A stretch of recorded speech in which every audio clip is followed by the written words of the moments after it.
इसका क्या मतलब होता है? वहदतुल वजूद का मतलब होता है वजूद का एक होना, यानी अस्तित्व का एक होना। अस्तित्व यानी एग्जिस्टेंस, एक ही सत्ता का एग्जिस्टेंस है, दूसरी कोई सत्ता है ही नहीं। यहां दो शब्द है, हक और खल्क। खल्क मने दुनिया, हक मने खुदा। तो हक और खल्क दोनों सत्य है क्या? तो उत्तर है नहीं, सिर्फ हक सच है, हक मने खुदा। अब सवाल ये उठता है कि यदि खल्क सही नहीं है, हक ही सही है, तो मैं कौन हूं? तो उत्तर है अनल हक, माने मैं ही हक हूं और तुम भी हक ही हो। और खल्क से अपने आप को एसोसिएट करके देखते हो, क्योंकि तुम अज्ञान के कारण भ्रम की स्थिति में आ गए हो। तुम्हें सही मार्गदर्शन प्राप्त करके खुद के हक होने का ज्ञान हासिल करना होगा। अब इसीलिए देखोगे कि सूफी जब अनल हक की बात करते हैं तो वो ये कह रहे हैं कि व्यक्ति, जिसको हम जीवात्मा कह सकते हैं, जीवात्मा जो है वह अपने मूल शुद्ध स्वरूप से फिराक की स्थिति में, फिराक माने जुदाई, और उसका वस्ल होना जरूरी है। वस्ल माने मेल। तो यहां पर जीवात्मा का परमात्मा के साथ एकाकार होना, इसी को अनल हक कहते हैं। यहीं से फिराक खत्म होता है और वस्ल की स्थापना होती है। इसको आप हिंदू परंपरा के मुताबिक यदि समझना चाहो तो शंकर के सिद्धांत से जोड़कर देख सकते हो, जिसमें कहा गया अहम ब्रह्म अस्मि। कहते हैं ब्रह्म सत्य जगत मिथ्या, और अहम ब्रह्म अस्मि तत्त्वम असि। ब्रह्म सत्य है, जगत मिथ्या है, मैं ब्रह्म हूं, तुम भी वही हो। तो अनल हक के सामने रख दो अहम ब्रह्म अस्मि। यानी कि एक तरफ कह रहे हैं शंकर की ब्रह्म ही एकमात्र सत्य की सत्ता है, दूसरी किसी सत्ता का अस्तित्व ही नहीं है। और सूफी कह रहे हैं अनल हक माने हक के सिवा दूसरी कोई सत्ता नहीं है और मैं ही हक हूं, तुम भी हक हो। फिर आगे चलकर एक बड़ा प्रश्न खड़ा होता है कि अब हम ये कैसे समझें कि हम ही हक हैं? इसका रियलाइजेशन कैसे होगा?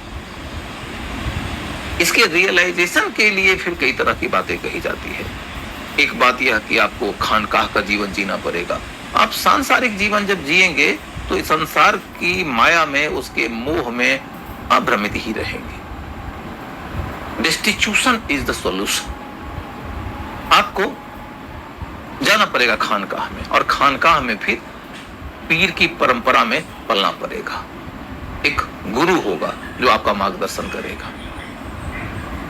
गुरु की महत्ता उपनिषद में भी है, शंकर में भी है। शंकर खुद गुरु थे, तो यहां भी गुरु की महत्ता है, पीर की महत्ता है।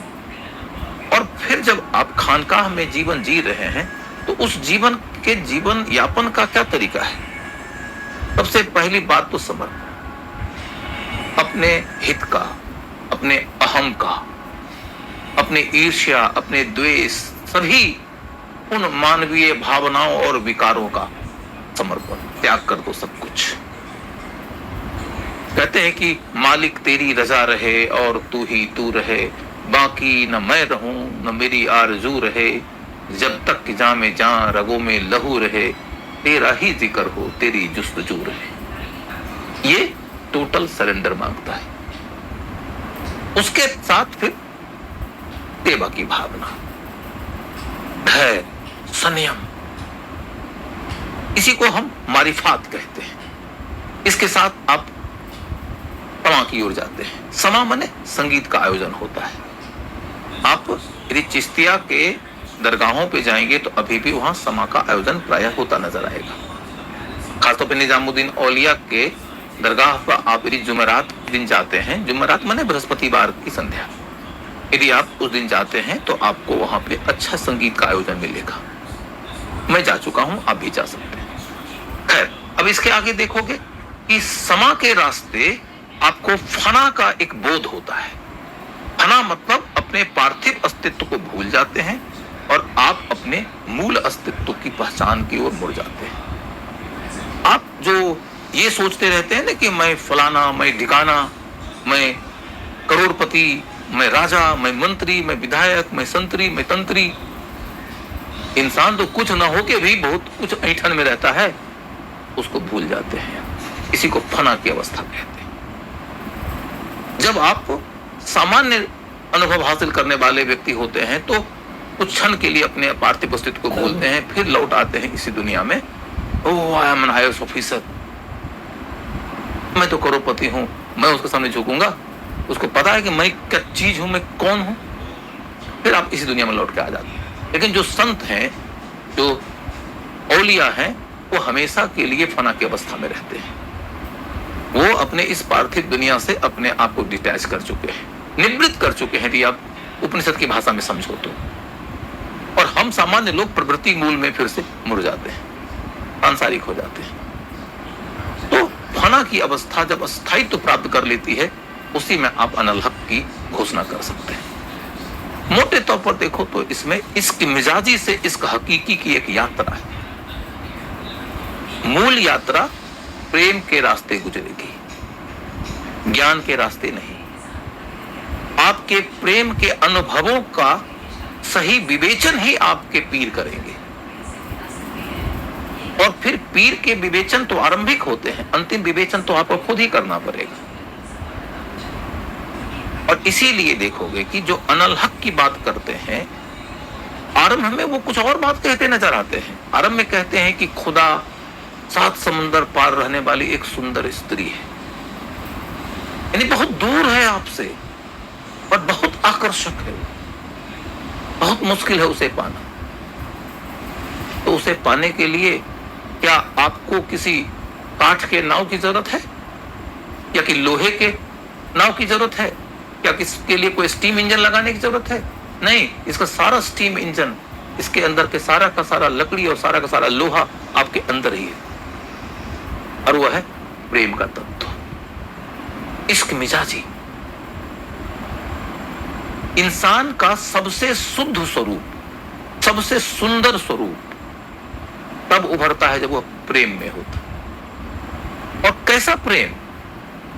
प्रेम किसी वस्तु को लेकर नहीं, प्रेम किसी व्यक्ति को लेकर जो आकर्षण होता है वो नहीं।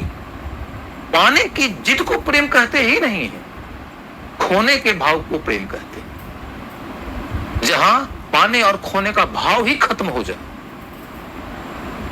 मालिक तेरी रजा रहे और तू ही तू रहे, बाकी ना मैं रहूं ना मेरी आरज़ू रहे, इसको प्रेम कहते हैं। तो प्रेम की भावना में जब आप खो जाते हैं, आप अपने सबसे शुद्ध स्वरूप में आ जाते हैं। और जब अपने सबसे शुद्ध स्वरूप में आ जाते हैं, तब बेसिकली आप ही वो 7 समंदर पार की सुंदर नारी होते हैं। वो खुदा आपके अंदर ही है, और आपके उस शुद्ध स्वरूप से ज्यादा सुंदर इस दुनिया में कुछ नहीं है। और उसी को प्राप्त करना है और उसी अवस्था में रहना है।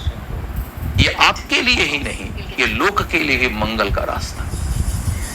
इसी को वहदतुल वजूद का रास्ता बोलते हैं। इसी विचार की शुरुआत किया था मंसूर ने।